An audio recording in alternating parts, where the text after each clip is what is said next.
Hello नमस्कार, कैसे हो? उम्मीद करती हूँ सभी बढ़िया होंगे और अपने अपने एग्ज़ाम की तैयारी कर रहे होंगे। तो आज मैंने राजस्थान जीके के बहुत ही महत्वपूर्ण प्रश्न लिए हैं और सभी राजस्थान की जितनी भी भर्तियां हैं उन्हीं सब के लिए जो है ये राजस्थान जीके आपके लिए बहुत ही महत्वपूर्ण साबित होने वाला है। तो आप मेरे साथ लास्ट तक बने रहें और अगर आप चैनल पे नए आए हैं तो चैनल को सब्सक्राइब करें। कमेंट के माध्यम से भी बताएं कि आपने कितने क्वेश्चन सही किए। कमेंट ज़रूर करें और अगर पसंद आए तो लाइक ज़रूर करें। आइए अपने पहले प्रश्न को देखते हैं। पहला प्रश्न क्या कहता है? आबू के प्रसिद्ध मंदिर जो विमल वशाई और लोणवजोशाई मंदिर है वो किसके लिए प्रसिद्ध है, ये बताना है।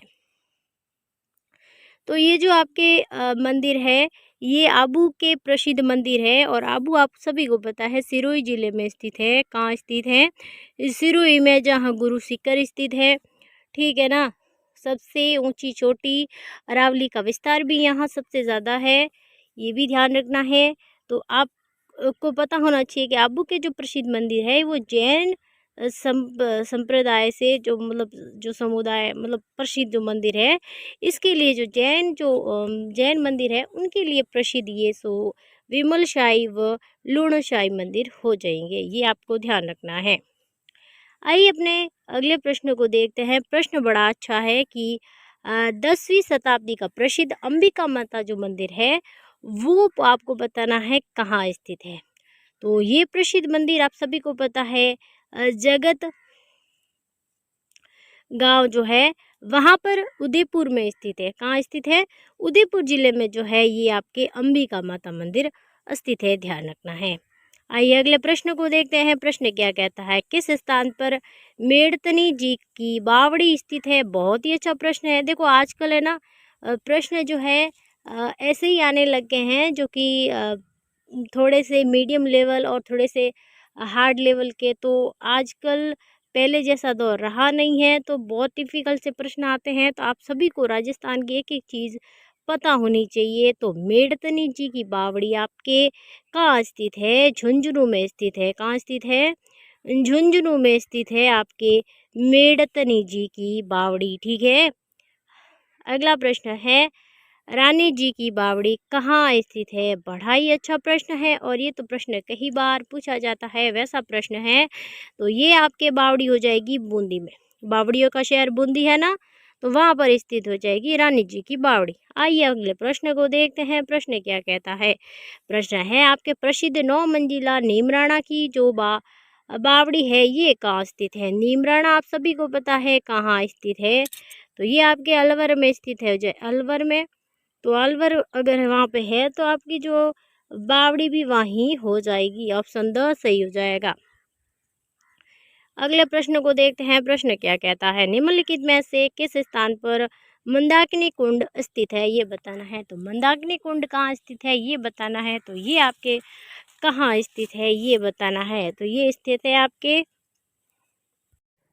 मंदाकिनी कुंड आपके हो जाएगा कहाँ पर? अचलगढ़, आबू, माउंट आबू में जो स्थित है वहाँ पर आपके मंदाकिनी कुंड स्थित है। ये सिरोही जिले में हो जाएगा। अचलगढ़ की जो पहाड़ी है उसके वहाँ पर आपको ये कुंड देखने को मिलता है। आइए अगले प्रश्न को देखते हैं। प्रसिद्ध बहुत अच्छा प्रश्न है कि राजस्थान में बावड़ियों का शहर कहा जाता है। अभी मैंने बताया बूंदी को जो है बावड़ियों का शहर कहा जाता है और ये प्रश्न कई बार आता भी है। बहुत ही अच्छा प्रश्न है। प्रसिद्ध में राजस्थान में जो है आपके पाल हवेली कहाँ स्थित है ये बताना है। तो पाल हवेली आपके स्थित है जोधपुर में। जोधपुर में पाल हवेली प्रसिद्ध है। झाला जालिम सिंह जो है उसकी हवेली कहाँ पर स्थित है ये बताना है। तो झाला जालिम सिंह की हवेली आपके कोटा जिले में स्थित हो जाएगी। ऑप्शन आपका ब सही हो जाएगा। अगला प्रश्न है, राजपूताना म्यूजियम कहाँ स्थित है? यानी कि राजपूताना जो म्यूजियम है वो आपके राजस्थान के किस जिले में स्थित है ये बताना है। तो ये स्थित है आपके कहाँ पर? ये स्थित हो जाएगा आपके राजस्थान का जो म्यूजियम है वो आपके अजमेर ज़िले में स्थित है। राजपूताना का जो केंद्र था ना वहाँ पर स्थित हो जाएगा।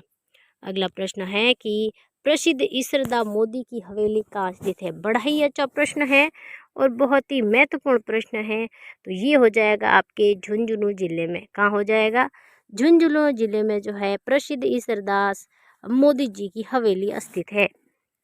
आइए अगले प्रश्न को देखते हैं। प्रश्न बहुत ही अच्छा प्रश्न है। मुंशी महाराणी की प्रसिद्ध 80 खंभों की छतरी जो है किसके द्वारा निर्मित है, ये बताना है। तो ये कहाँ पर स्थित है ये बताना है। तो आप सभी को पता है ये आपके स्थित है आपके कहाँ पर, ये स्थित है आपके अलवर जिले में। कहाँ स्थित है? अलवर में जो है 80 से आपको याद रखना है अलवर जिला। और ये जो है आपको ये भी ध्यान रखना है ये आपके मुंशी रानी की छतरी है। किसकी रानी है?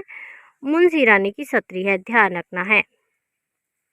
अगला ही प्रश्न है कि जोगीदास की छतरी कहाँ स्थित है, ये बताना है। तो जोगीदास की छतरी आपके राजस्थान के किस जिले में स्थित है? तो झुंझुनू जिले में स्थित है। कहाँ स्थित है भाई? झुंझुनू जिले में जो है आपके राजस्थान की जो जोगीदास की छतरी है वो स्थित हो जाएगी। आइए अगले प्रश्न को देखते हैं। ब्राह्मण देवता की जो है क्या है? ब्राह्मण देवता की जो छतरी है वो जो है कहाँ पर निर्मित है, ये बताना है। तो ये आपके स्थित है जोधपुर में। कि कहाँ पर स्थित है? जोधपुर में जो है ब्रह्मदेव है उनकी जो है छतरी स्थित है। अगला ही प्रश्न है, प्रसिद्ध सोडो की हवेली कहाँ पर स्थित है, ये बताना है। तो प्रसिद्ध सोडो की हवेली आपके जैसलमेर में स्थित है। कहाँ पर स्थित है? जैसलमेर में स्थित है। बड़ा ही अच्छा प्रश्न है और ऐसे ही प्रश्न आपके आने वाले हैं। पर्यटकों का मुख्य आकर्षण जग मंदिर राजप्रसाद कहाँ स्थित है? राजस्थान का जो मुख्य आकर्षक मंदिर है जग मंदिर राजप्रसाद मंदिर जो है ये कहाँ स्थित है, ये बताना है। तो ये आपके उदयपुर जिले में स्थित हो जाएगा। बहुत ही अच्छा प्रश्न है भाई और कई बार पूछते हैं इस प्रश्न को। टेला की छतरिया किस जिले में स्थित है? टेला की छतरिया आपके किस जिले में स्थित है? तो ये आपके अलवर जिले में स्थित हो जाएगा। कहाँ स्थित है? अलवर जिले में स्थित हो जाएगा। अगला प्रश्न बहुत ही अच्छा प्रश्न की आपको बताना है। केसरबाग की छतरिया निर्मित है तो कहाँ पर स्थित है, ये बताना है। तो ये आपके बूंदी जिले में आपके केसरबाग की जो छतरिया है वो स्थित है। अगला प्रश्न है, हवा महल कहाँ स्थित है? तो हवा महल आपके स्थित है कहाँ पर? जयपुर जिले में आपके हवा महल स्थित है। अगला प्रश्न है, राजस्थान में जहांगीर महल कहाँ स्थित है? तो राजस्थान में जहांगीर महल स्थित है पुष्कर में। और पुष्कर अजमेर में जो है आपके जहांगीर महल प्रसिद्ध है। बहुत ही अच्छा प्रश्न है, कई बार पूछा जाता है। अल्बर्ट हॉल जो कहाँ पर स्थित है, ये बताना है। तो अल्बर्ट हॉल जो है आपके स्थित है कहाँ पर स्थित है? जयपुर में जो है ये हॉल स्थित है। अगला प्रश्न है, क्या प्रश्न है, आमेर के किलों का निर्माण किसने करवाया, ये बताना है। तो आमेर के जो किले हैं उनका निर्माण करवाने वाले थे कौन थे? क्या जयसिंह प्रथम थे, मान सिंह प्रथम, राम सिंह या फिर माधो सिंह? तो आपका जो सही जवाब हो जाएगा वो हो जाएगा मान सिंह प्रथम जो है इनके द्वारा क्या है अजमेर के किलों का क्या किया जाता है? निर्माण करवाया जाता है। अगला प्रश्न है कि राजस्थान में किस किले के पास जैविक उद्यान स्थित है? तो राजस्थान के किस जिले के पास में जो है जैविक उद्यान स्थित है? तो वो आपके है नाहरगढ़। नाहरगढ़ जिसे सुदर्शन गढ़ भी कहते हैं, ये आपके जयपुर जिले में स्थित हो जाएगा। अगला प्रश्न है कि बहुत ही अच्छा प्रश्न है, मेहरानगढ़ दुर्ग में स्थित मोती महल का निर्माण किस शासक के द्वारा करवाया गया? तो मोती महल का निर्माण करवाने वाले थे आपके सुर सिंह। कौन थे? सुर सिंह के द्वारा इनका क्या किया जाता है? निर्माण करवाया जाता है। अगला प्रश्न बहुत ही अच्छा प्रश्न है कि कांकड़वाड़ी दुर्ग को है जो अलवर में स्थित है, इसका निर्माण किसने करवाया था? तो कांकड़वाड़ी दुर्ग जो है इसके निर्माता थे आपके सवाई जय सिंह। सवाई जय सिंह जो थे जो कि आपके जयपुर जिले से संबंधित है, कछुआ वन से संबंधित है, उनके द्वारा जो है ये काकनवाड़ी दुर्ग का क्या करवाया जाता है, निर्माण किया जाता है। आइए अगले प्रश्न को देखते हैं। धन्ना और भीमा के पराक्रम और बलिदान की यशोगाथा किस दुर्ग में जो है ये जुड़ी हुई है, ये बताना है। तो ये किस दुर्ग से जुड़ी हुई है ये, तो ये है मेहरानगढ़ दुर्ग से जुड़ी हुई है, ये आपको ध्यान रखना है। कि रावत बाग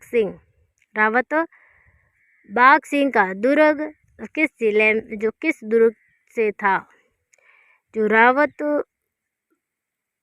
बाग सिंह का संबंध किस दुर्ग से था, ये बताना है। तो ये था आपके चित्तौड़गढ़ जिले से इनका जो है संबंध बताया जाता है। आइए अगले प्रश्न को देखते हैं। प्रश्न क्या कहता है, किस दुर्ग में प्रवेश द्वार गणेश पोल व फर्ग्यूसर ने विश्व का सर्वश्रेष्ठ जो है प्रवेश द्वार कहा है, वो कहाँ स्थित है। तो वो आपके अजमेर जिले में स्थित हो जाएगा। आमेर दुर्ग जो है उस वहाँ पर क्या है, गणेश पोल जो है स्थित है, ये आपको ध्यान रखना है। अगला प्रश्न है कि किस किले का निर्माण बिना चूने के सिर्फ पत्थरों पर ही जो है पत्थर रखकर किया गया है, यानी कि बिना चूनों पत्थर से, यानी कि पत्थर के ऊपर पत्थर रख के जो है उस जो है किले का निर्माण किया गया है। तो वो आपके कौन सा हो जाएगा, सोनारगढ़ का किला। कौन सा किला है, सोनारगढ़ का किला हो जाएगा। अगला प्रश्न है, बहुत ही अच्छा प्रश्न पूछा है। वीर नारायण पवार ने राजस्थान के किस दुर्ग का निर्माण करवाया, ये आपको पता होना चाहिए। ये आपके सिवाना दुर्ग जो है उनका निर्माण किसने करवाया, वीर नारायण पवार ने करवाया। अगला प्रश्न है, पुष्कर मेले की नस्ल कौन सी है, ये बताना है। तो पुष्कर मेले में जो सबसे ज़्यादा जो नस्ल पाई जाती है वो गिर पर जो नस्ल है वो आपको देखने को मिलती है। प्रश्न है, हट जा गोरा पाँच न ओ दुर्ग जाटारो, यानी कि ये जाटारो दुर्ग, ये उक्ति जो है किस के दुर्ग के लिए प्रसिद्ध है, ये आपको बताना है। तो ये उक्ति आपके प्रसिद्ध है किसके लिए, भरतपुर दुर्ग से संबंधित हो जाएगा। ठीक है। अगला प्रश्न है कि गुजरात के शासक महमूद बेगड़ ने किस दुर्ग पर आक्रमण किया, ये बताना है। तो गुजरात के शासक महमूद बेगड़ा ने किस दुर्ग पर आक्रमण किया था, तो ये था अचलगढ़ दुर्ग। कौन सा दुर्ग था, अचलगढ़ दुर्ग था जिन पर इन्होंने आक्रमण किया। अगला प्रश्न है, राजस्थानी कहावत के आधार पर त्योहारों का समापन माना जाता है, ये बताना है। तो ये गणगौर पर इसका क्या है, समापन माना जाता है। अगला प्रश्न है, जैन संप्रदाय रोड तीज का त्योहार कब मनाते हैं। तो जैन संप्रदाय जो है रोड तीज का जो त्योहार है ये भाद्रपद शुक्ल तृतीया को मनाया जाता है। अगला प्रश्न है, कौन सा मेला वर्ष में 2 बार आयोजित किया जाता है। तो ये किया जाता है, कौन सा मेला जो है वर्ष में 2 बार आयोजित होता है, तो ये आपके होता है, तो ये है आपका कौन सा मेला हो जाएगा, करणी माता का मेला राजस्थान में 2 बार भरता है। बछड़े की पूजा की जाती है, बहुत ही अच्छा प्रश्न है। बछड़े की पूजा कब की जाती है, तो ये की जाती है बस बारस को। कब की जाती है, बस बारस को की जाती है। अगला प्रश्न है कि राजस्थान के बाल विवाह जो दिवस को किस रूप में देखा जाता है। तो ये अक्षय तृतीया को देखा जाता है, क्योंकि आखा तीज जो राजस्थान की प्रसिद्ध है जहाँ पर बहुत सारे बाल विवाह बिना सावा के किए जाते हैं, तो ये आपके हो जाएंगे अक्षय तृतीया को। ऑप्शन 2 सही हो जाएगा। अगला प्रश्न है, राणा सांगा के आराध्य देव कौन थे, ये बताना है। तो राणा सांगा के जो आराध्य देव थे वो थे देव नारायण जी। कौन थे भाई, देव नारायण जी जो थे वो राणा सांगा के क्या थे, आराध्य देव थे, ध्यान रखना है। आइए अगले प्रश्न को देखते हैं। गांव गांव में भूमि रक्षक देवता के रूप में किसे पूजा जाता है, ये बताना है। तो भूमि रक्षक जो देवता है उनके रूप में पूजा जाता है भूमिया जी को। किसे पूजा जाता है? भूमिया जी को जो है गांव के भूमि रक्षक के देवता के रूप में इन्हें पूजा जाता है। आइए अगले प्रश्न को देखते हैं। बड़ा ही अच्छा प्रश्न है। लोक देवताओं में सबसे लंबा गीत किनका है, ये बताना है। तो लंबा गीत सबसे ज़्यादा हो जाएगा अपने रामदेव जी का। किनका हो जाएगा? रामदेव जी का जो है सबसे लंबा गीत हो जाएगा। अगला प्रश्न है, वीर फतेह जी का मंदिर कहाँ स्थित है, ये बताना है। तो वीर फतेह जी का मंदिर जो है आपके संतू जालोर में स्थित है। कहाँ है? संतू जो है, शांतु जो आपके जालोर में स्थित है, वहाँ पर आपके वीर फतेह जी का मंदिर इन सब में से स्थित हो जाएगा। अगला प्रश्न है, क्या है? किस त्योहारों के साथ मांगलिक कार्यों का प्रारंभ होता है? बहुत ही अच्छा प्रश्न है। कला संस्कृति के आपके ऐसे ही प्रश्न आने वाले हैं। तो देव उठनी 11 कौन सी हो जाएगी? देव उठनी 11 जो है उसमें जो है त्योहारों के साथ मांगलिक कार्यों को क्या किया जाता है? प्रारंभ इनका माना जाता है। अगला प्रश्न है कि मुगल सम्राट अकबर द्वारा किस संत को फतेह सीकरी आमंत्रित किया गया था, ये बताना है। तो ये किया गया था दादू दयाल को। किसे किया गया था? दादू दयाल को। अगला प्रश्न, राजस्थान के 13 पंथ के प्रवक्ता कौन थे, ये बताना है। तो 13 पंथ के जो प्रवक्ता था ये थे भिखण जी थे। कौन थे? भिखण जी हो जाएंगे। ठीक है। भक्ति आंदोलन का आदि पुरुष या मूल पुरुष किसे कहा जाता है? तो ये कहा जाता है किसको? शंकराचार्य को। किनको कहा जाता है? शंकराचार्य को कहा जाता है। अगला प्रश्न है, बछड़े की पूजा की जाती है। तो बछड़े की पूजा की जाती है आपके बस बारस को। कब की जाती है? बस बारस के दिन बछड़े की पूजा की जाती है। अगला प्रश्न बहुत ही अच्छा प्रश्न है, गूदड़ संप्रदाय की स्थापना किसने की थी, ये बताना है। तो गूदड़ संप्रदाय की जो स्थापना करने वाले थे ये थे संत दास जी के द्वारा इनकी क्या की जाती है? स्थापना की जाती है। अगला प्रश्न है कि निम्नलिखित संतों में से कौन जो है जो जन्म से क्या थे? मुस्लिम थे। कौन थे भाई? संत लाल दास जी जो है ये जन्म से इस जो है प्रदाय से संबंधित थे। तो ये थे लगभग 52 प्रश्न। आपको ये क्लास कैसी लगी आप कमेंट के माध्यम से ज़रूर बताएं, और चैनल पे नए हैं तो चैनल को सब्सक्राइब करें, वीडियो को लाइक ज़रूर करें। थैंक यू, धन्यवाद।